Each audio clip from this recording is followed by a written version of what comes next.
The temperatures and what you need are all on our Free This Morning app. Yeah. Now, from X-Men to Anchorman, our next guest has been in some of Hollywood's most famous films. Of course, he was Ryan Gosling's romantic rival in The Notebook, put his vocal skills to good use opposite Zac Efron in Hairspray, and more recently played an exaggerated version of himself in the award-winning mockumentary series Jury Duty. But now James Marsden is back starring alongside everyone's favourite speedy blue video game character in Sonic the Hedgehog 3. Are you ready? We were born ready. Come on, Granddaddy-O. We've got dirt to do. With Shadow's power, we can rule humanity. Life's all about the choices we make. Remember to listen to your heart. You're gonna make the right choice when it matters the most. One hedgehog to another. Who does your highlights? The more you talk, the harder I want to hit you. Hello there, and James Marsden joins us now. How are you? I'm very good. I was just saying when we were watching that, I am right in the sweet spot for this movie because I've got an 8-year-old and a 6-year-old. They've seen all the previous ones. Yeah, that's a perfect age. What can we expect from this one?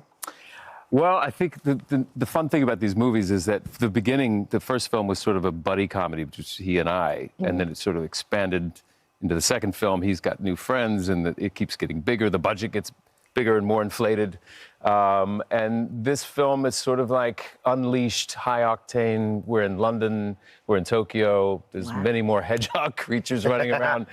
So it's just a lot more for the kids and for the family and everybody. Can you just explain, in case anybody hasn't seen it, James, how you fit in? Because you actually are yourself, essentially, but you're sort of Sonic's guardian? Yeah, I'm still trying to figure it out. Okay. Yes, adopted father. The first film, it was more of like a road trip buddy comedy. We were like pals.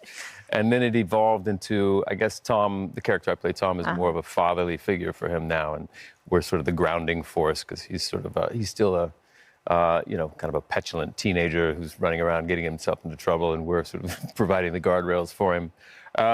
But yeah, there's still sort of spirit of playfulness between the two of them, but yeah, now we have Keanu Reeves coming on the third film, voicing Shadow. He's playing the baddie, right? Yeah, the very brooding, mysterious. I mean, bad there's guy. a look of Keanu about Shadow as well, by the way. I mean, I don't know whether I'm thinking of Neo mixed in there as well, but yeah, I think there may have been a little Matrix nod there. Yeah, good call. I like that. I didn't pick up on that till now.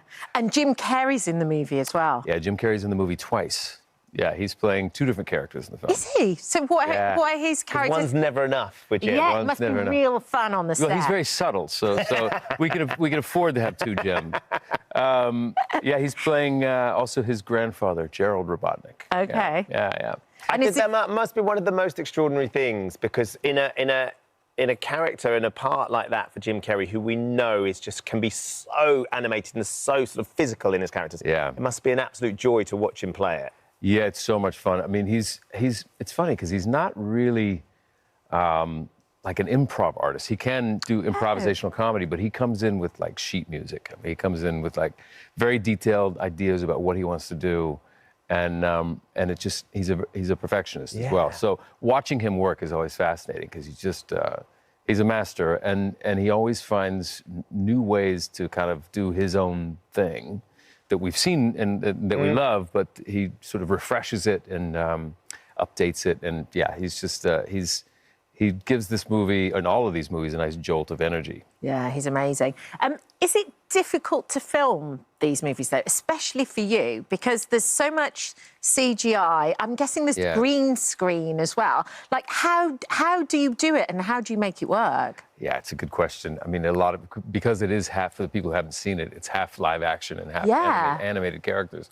In the first film, it was like, obviously we didn't have the budget that we do on this one, so it was like a tennis ball at the end of a stick, and I would have to like kind of watch the tennis ball walking around. In the second film, it moved on to like a little, it was like a little creature, little hedgehog version of him. The third film, it was all puppeteers. They came in with like really like elaborate puppets, and the puppeteers were actually doing the voice as well, so it made it easier for us. Suddenly you've got something to play against. You've got something that is, you can truly believe exactly. Instead of just completely having to use your imagination and imagine that a tennis ball. And were you a fan of the games as a kid, because Yeah, I you were a was. bit older than me, but it's that era when Sonic came out. And Nintendo, and playing on Mario's. Sega. I think I was just leaving the video games in my rear view right when Sonic came out. At least I was trying to. I was a big gamer growing up, so I would spend 5 hours a day playing them. I have to stop. Yeah. But I remember when he hit the scene, and it was like Mario Brothers versus Sonic. Sonic. So I did play the game, but then there were, I think there were many different iterations of the game after that, and cartoons, and everything. But it's cool. It's a great thing to be a part of something, a character that's so iconic, and celebrating him in a movie like this, and making movies that you can share with your kids. And it's been a lot of fun. Got to ask you about jury duty as well. Oh yeah. Because it's such a big idea in terms of having a whole cast of people apart from one who doesn't. I mean, talking to Jim Carrey, The Truman Show was a great example. Like, that was a film that was all about Jim Carrey played a character, had no idea the whole constructed reality around it. You actually made a show that essentially was that, jury duty, with one person who didn't realise that everybody else was acting. Yeah, that was nuts. It was nuts because it hadn't really been done before.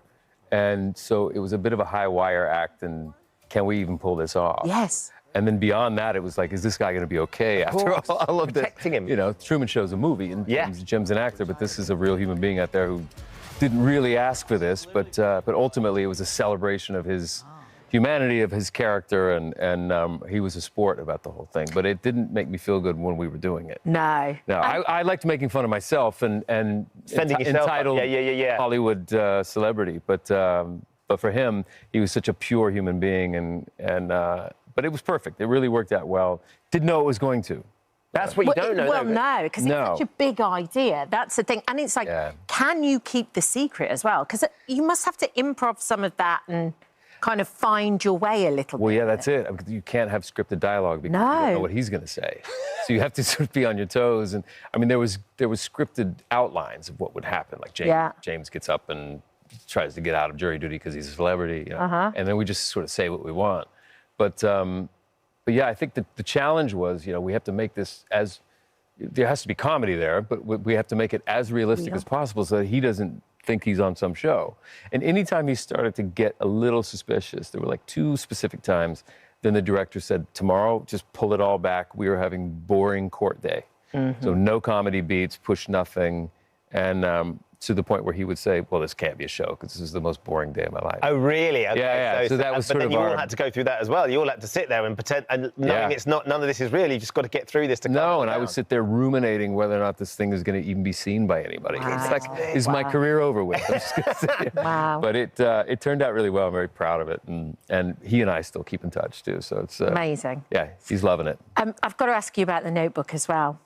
Sure. Because it was literally, it was like my growing up kind of movie. And I can still watch it now and immediately... Still resonates, doesn't it, with a new audience? You cry, you're happy, you're sad. It's just like the whole thing.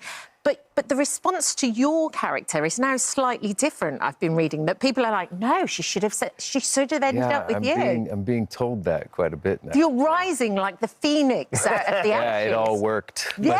My plan worked. Play the long game. No, I think that was really maybe just society changing a bit. Like, now looking back on it, they all view their relationship as toxic. Yeah. Right? And I was the nice guy or whatever, but whatever. I mean, the movie works on so many different levels. It was just amazing that it's become this kind of classic. Yeah. Nobody thought we were making a classic. No. Making it, but it's amazing what time does. Yeah. We understand, James, that you're quite the impressionist as well. You have a skill and an ability to do impressions. This is what we've been led to believe. You have a very good McConaughey in there somewhere. Oh, yeah, I think I did a McConaughey back in the day when, And it's not just the all right. No, I did. Boy, it's been a while since I've even tried it. But, I did something with his, like, Texas S's where he kind of creeps on in like that. Yeah, I can't... You have to stay on top of these things. You do. I did a movie with Woody Harrelson, and he just finished True Detective. Right. With Matthew. So he came on with all his little Matthewisms, and I did mine, and we sort of that's what we did on set. So it was fresh in my head when I did that interview. But have you ever done a Brummie accent though? Can you hear? Because I can kind of talk a bit like that. Like can you talk like that? All right, how am you? Right, how are that? Yeah. I don't know what you said. No. Not many people What did do. you say? Yeah. All right, Bab. I'm better at parroting it. Yeah, like, Right, like, okay. I can say it back maybe. Similar, but, yeah. Right. But if you have the expectations of go, like, Yes. give us your that's best. hard. Like I'll always fail. A nice Yeah. kipper tie. Yeah. You want a nice kipper tie? Yeah, no, skip it. Kipper tie. What is Kipper that? tie? A cup That's of tea. like a cup of Kipper tea. tie. You want a kipper tie? Where's that from? A That's kipper tie. the Brummy Midlands. as well. That's sort of Brummy. Yeah. Oh wow, a kipper Yeah. tie. Yeah. He's looking at me very, very Would you like a different nice right now. kipper tie? Nice Kipper kipper tie. tie. Yeah, There that'd you be go. nice. You're yeah. good. Yeah.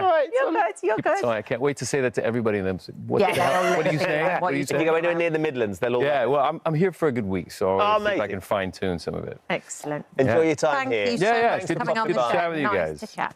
And Sonic the Hedgehog 3 is released in UK cinemas on the 21st of December. Right then, after the break, those naughty little Christmas elves, they are back. And have they been going too far this year? It would appear they have. We're going to be finding out what have they been up to in your houses right after the break.